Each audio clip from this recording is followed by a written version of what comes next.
শেরপুরে pay order সংক্রান্ত অনিয়মের অভিযোগ, সাব রেজিস্ট্রারের বিরুদ্ধে অভিযোগ, কি বলছে সংশ্লিষ্ট পক্ষ? আসসালামু আলাইকুম, আপনারা দেখছেন বাংলা মিডিয়া 24 টিভি। আমি আতিকুর রহমান অভি। শুরু করছি আজকের গুরুত্বপূর্ণ সংবাদ। বগুড়ার শেরপুর উপজেলা সাব রেজিস্ট্রার কার্যালয়কে ঘিরে উঠেছে একটি আলোচিত অভিযোগ। পে অর্ডার সংক্রান্ত অনিয়মের অভিযোগে উপজেলা সাব রেজিস্ট্রারের বিরুদ্ধে অভিযোগ তুলেছেন এক ভুক্তভোগী। ঘটনাটি ঘিরে এলাকা জুড়ে শুরু হয়েছে ব্যাপক আলোচনা। তবে অভিযোগের বিষয়ে এখনো তদন্ত ও আইনগত প্রক্রিয়া চলমান রয়েছে।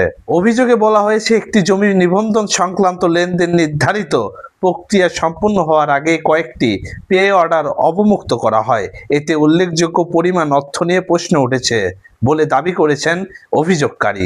বিষয়টি নিয়ে সংশ্লিষ্ট দপ্তর এবং বিভিন্ন মহলে আলোচনা শুরু হয়েছে। ভুক্তভোগীর দাবি, নির্ধারিত প্রক্রিয়া অনুসরণ না করে অর্থ ছাড় করা হয়েছে। এ ঘটনায় তিনি লিখিত অভিযোগও দায়ের করেছেন। পাশাপাশি ঘটনার সুষ্ঠু তদন্ত করে দায়ীদের বিরুদ্ধে প্রয়োজনীয় ব্যবস্থা নেওয়ার দাবি জানিয়েছেন। অন্যদিকে সংশ্লিষ্ট ব্যাংক কর্তৃপক্ষ জানিয়েছে, তারা সাব রেজিস্ট্রার কার্যালয় থেকে প্রাপ্ত নির্দেশনা অনুযায়ী নিয়ম মেনেই কার্যক্রম পরিচালনা করেছে।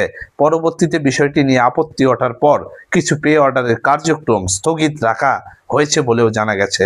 এদিকে অভিযোগের বিষয়ে জানতে চাইলে উপজেলা সাব রেজিস্ট্রার গণমাধ্যমকে জানান, বিষয়টি সম্পর্কে তিনি আনুষ্ঠানিকভাবে অবগত নন।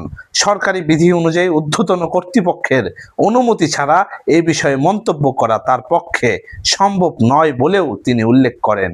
আইন বিশেষজ্ঞদের মতে, এমন অভিযোগের ক্ষেত্রে তদন্ত সম্পূর্ণ হওয়ার আগে কাউকে দোষী বলা যায় না। অভিযোগের সত্যতা যাচাই করে সংশ্লিষ্ট কর্তৃপক্ষের সিদ্ধান্তই হবে চূড়ান্ত। দর্শক, আপনার কি মতামত? এ ধরনের অভিযোগের দ্রুত ও নিরপেক্ষ তদন্ত হওয়া উচিত বলে কি আপনি মনে করেন? আপনার মতামত কমেন্টে জানান। ভিডিওটি ভালো লাগলে লাইক, শেয়ার ও সাবস্ক্রাইব করুন বাংলা মিডিয়া 24 টিভি এবং ফেসবুক আইডিটি ফলো করে রাখুন। সত্য ও বস্তুনিষ্ঠ সংবাদ সবার আগে পৌঁছে দিতে আমাদের সঙ্গেই থাকুন। ধন্যবাদ। আল্লাহ হাফেজ।